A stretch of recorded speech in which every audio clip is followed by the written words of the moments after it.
Everyone runs away from pain, dodging the truth it comes with. But you are done with limiting your greatness in the shackles of fear.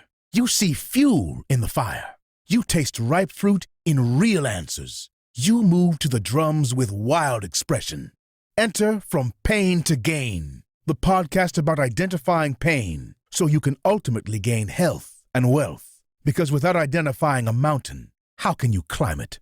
Here's your host, Ivan Alpha. Welcome to the Dealmaking audiobook. Eventually this will be in writing, but let's go ahead and just jump right in because I'm sure a lot of you want to do deals, want to learn negotiations. But before I jump in, I have my good friend, my BFF, forever, Jason Montoya here with me to help out. He's great at asking the right questions, which that's why he's here. He wants to get the best stuff out of me so I could share it with you. So Jason, could you briefly describe who you are? Yeah, thank you for having me. I'm Jason Montoya, friend of Ivan. I am a digital marketer, consultant, author, writer, podcaster. Just happy to help ask some questions and explore this topic of negotiating. Awesome. Let's jump right in. To describe what we're going to do here is a great little interview I heard with Gene Wilder. He was asked if he had ever had a massive disagreement with his business partner, filmmaker, Mel Brooks. He said there was only one time where I got red in the face, just pissed off that a scene didn't get approved with Mel. He initially responded, "Hey, Gene, that's a bit too frivolous." And he just kept pressing on. Gene was not going to allow this scene not to be filmed and put in the movie, and ended up being a great movie scene that everybody recognizes. But ultimately, Mel allowed it to be in the film because he said one thing. "All right, Gene, if you're fighting this hard to put this in the movie, it must mean a lot to you, and it must be worth it." This sort of stuff is going to happen as you're negotiating. It's not going to all be a walk in the park. Don't get me wrong. Some of these deals that I described were negotiated in a few minutes. But there were also some tough, long conversations that had to happen to make a deal happen. All right. So what you got to decide is if you're willing to do that. Be it an easy deal or a long, tough conversation. You know, ultimately, this business is not a popularity contest. You're going to have those tough conversations to make a deal work. That all said, are you ready to rock? Let's go into this deal making. This first transaction I want to describe, we'll just call it as M1. All right, so I'm going to describe some of the kind of talking points of the property so you get an overview of what happens. And you could maybe think, oh, this applies to my property because it has this sort of criteria. The owners were ex-siblings because after the father passed away, they were not really on good terms. The way the inheritance was basically the estate was provided to everybody. There was a total of 4 siblings, 2 from my separate mother. The property type was vacant, totally distressed, full of mold. And the closing timeline was initially 21 days, ended up being 120 days because we didn't initially know how complicated the probate process was, all the documentation behind it. So to jump right in, I'm going to describe 3 points. And Jason, feel free to jump in with any questions as I describe these points or even outside of these points to really help anybody understand this. I want a beginner to be able to understand how this is negotiated. Point number 1, the family may not necessarily always stay family after an inheritance is given. In this case, a father decided one person should manage everything, and that caused a lot of stress. Not only that, one of the siblings, the brother, ended up taking all the cars immediately without letting the entire estate go through the entire legal process. That caused a lot of stress. And so why is it that that inheritance has such a diversive effect? If I had to put it into one kind of biblical sense, even though that might turn people off, it's so easy, especially in America, to make money your God. And I feel like that was what happened in this case. Everybody, instead of focusing that they were blood, they were focusing on that person got this property, that person got this amount of money, that person. It was all pointing fingers and not even having a second thought about what happened to the father, right? He's probably rolling over in his grave that his children are fighting over this. So Knives Out is what you're saying. Basically. Yeah. The movie comes to mind. So what, but how common is that? Is that a common thing or is that a rare thing? I've been lucky that most of the probate properties I've had were solely one or two siblings. So I guess the more people involved, the more worse it can get. Okay. Actually, there was another property that is still in my queue. My attorney has it that has 12 total descendants. So that's a whole other jar of worms because we're not just talking about siblings now. Since the father didn't write a will like this particular father did, it is just all out in the open. 12 people dividing, whatever X amount percentage of the property. So notices have to be sent out to them. Attorneys have to be involved in the probate. The impossibility of even getting those 12 people from out of state, by the way, because they don't live here in Georgia anymore, is just almost impossible to get them into a probate court to agree on anything. So that case has been dragging on for 2 years. Mm-hmm. But what you're also saying is, it can go bad, but it can go worse if these things aren't dealt with before the death happens. Yeah. So as a separate piece of advice, even for your own family, have a will that's very clear Yeah. and very reasonable to everybody. All right. So that's the first point. What's the second one? Second point. I'm just trying to think if there's anything with the first one that I missed. Yeah, let me jump back on that. The family, you have to think about this from a perspective of a mediator. So let's say you have a situation where you're a mediator for some reason for two people you absolutely hate. Let's say one member is the KKK leader. You got award every year for the last 5 years. The other person uses pit bulls to fight other dogs with. You as a mediator, you're not there to judge what either of these people are doing. You ultimately are an unbiased third party. Not that I hated these folks, but they're going to be saying things that are going to make you question them as a human being. Like some of the sentences I heard them talking about their family members, I was like, oh my, that's heavy-handed. And even like to take a step back, I had to take care of my own emotional state throughout that because to be in the middle of that rigmarole, that drama, that family drama was not all that great for me either. I had to step back and realize this has nothing to do with me.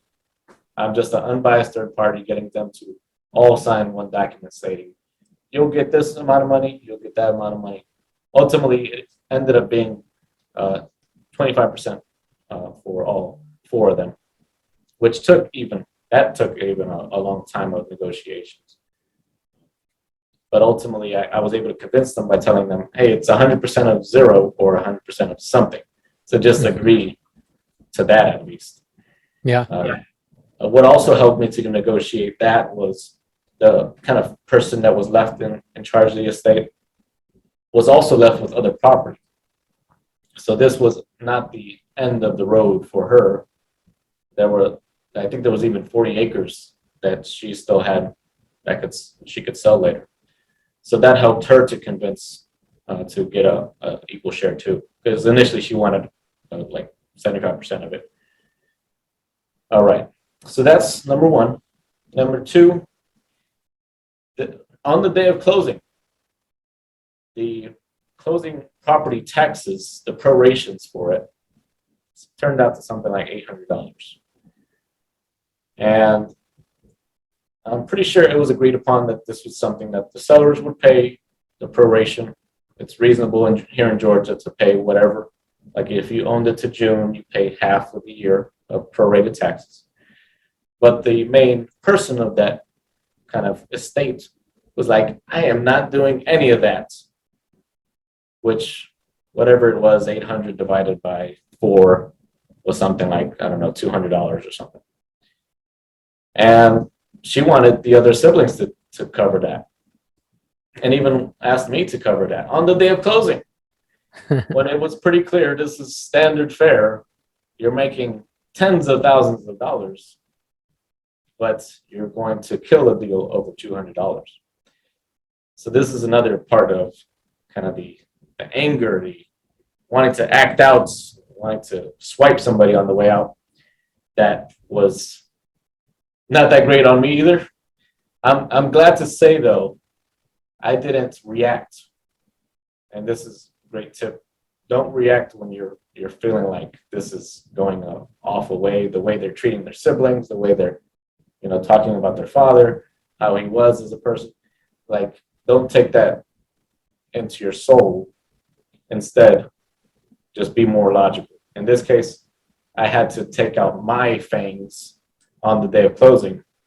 But ultimately it was for the best. And I was still professional about it, because with her saying, I'm going to kill this deal over $200, I just said straight up, okay, well, I'll just tie up the property on a lien.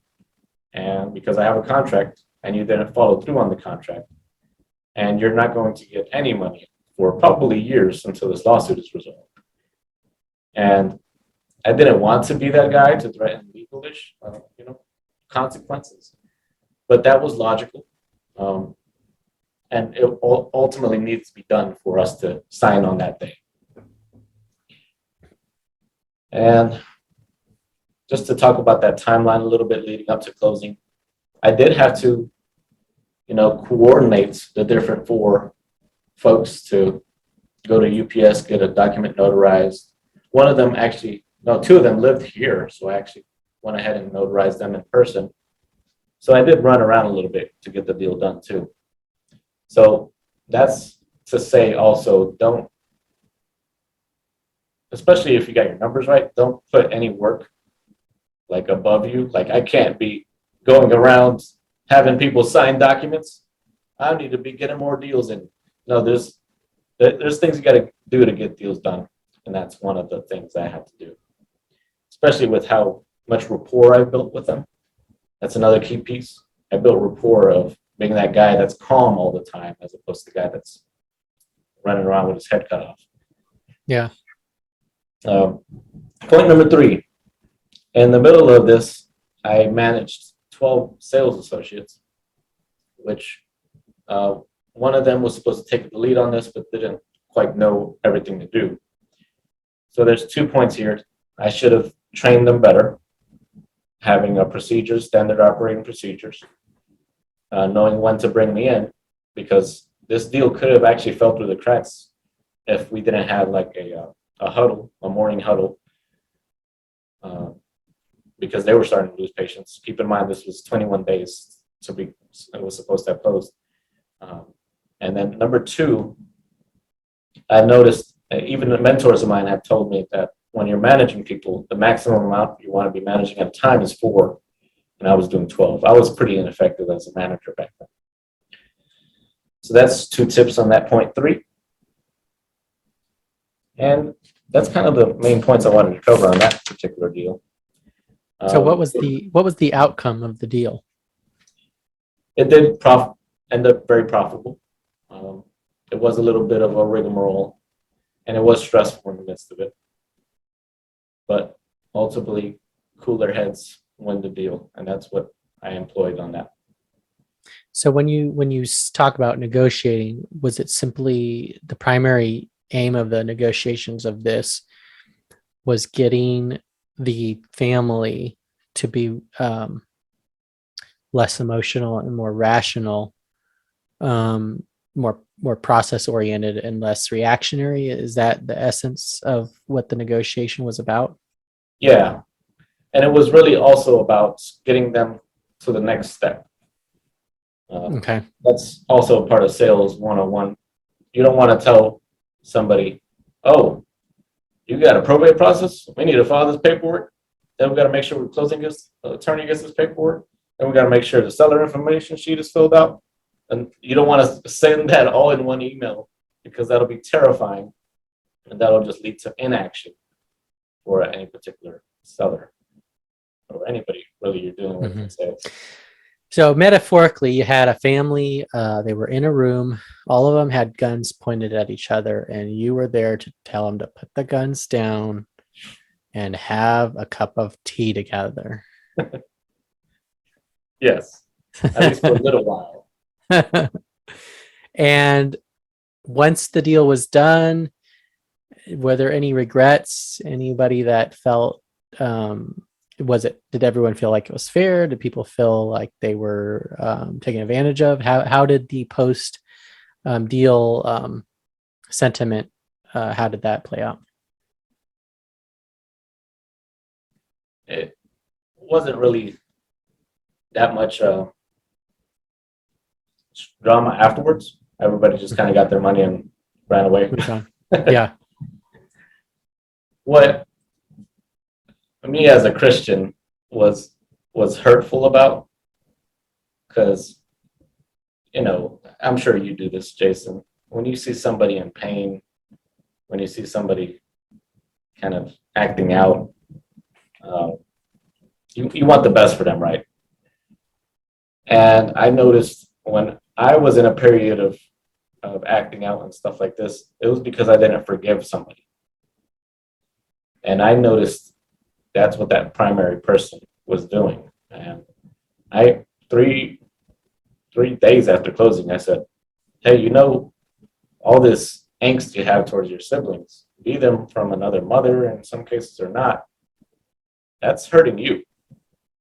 That's not hurting them. They're going to keep on hating you, whatever they're going to do. What's the phrase? It's like drinking the poison and hoping somebody else dies. That's essentially what's going down when you're not forgiving somebody. You're just drinking poison forever with all this hatred just building up in you. And it doesn't allow you to break through to the next part of your life. I think that's what folks that win the lottery go through, right? They don't know how to overcome what they were already kind of having in their lives, and they just got money thrown at them. Whatever they had going on in their lives is only going to get worse because they don't know how to overcome it. Yeah. So what, and just in terms of effective negotiation, what other lessons learned did you take away from this experience that you apply to your work and going forward? One point I just remembered was that at face value, this property would not have looked like it could be a profitable deal because it was falling over, it's in shambles, mold all over it. But I'm glad we ran our numbers right to be able to make sure it was profitable. It was in a great neighborhood. That was really the biggest differentiator. It was in Decatur, which was hitting upwards of 400 grand. So that's one aspect. Another thing I just thought of was I actually came into this deal like I mentioned before, weeks later, after it was already started. The paperwork was signed, purchase and sale agreement, the offer was signed. So that's another aspect to this. You could outsource the front end of this so that you only deal with the kind of more nuanced issues to get it to the closing table. And that's also another sales technique. Fill that pipeline up as much as you can so that you always have not only money coming in, but you have a consistent pipeline for people to do work. You don't want to have your admin staff just kind of twiddling their thumbs, So that's sales 101. And yeah, that's kind of the last tip I had on this transaction for negotiation. All right. What else you got for us?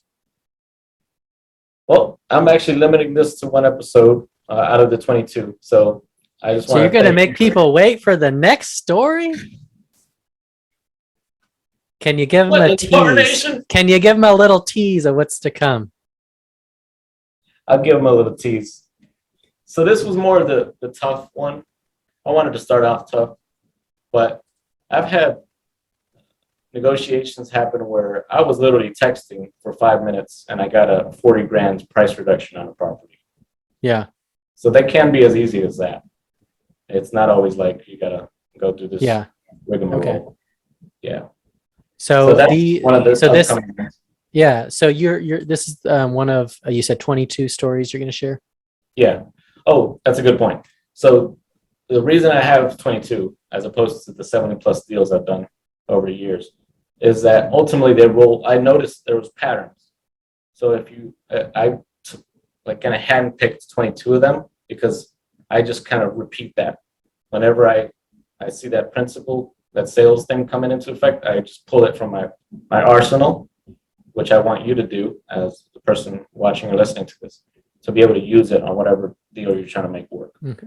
So hey, I'm dealing with a family that's about to kill each other over an inheritance. This episode hopefully helps them, kind of gives them some insights.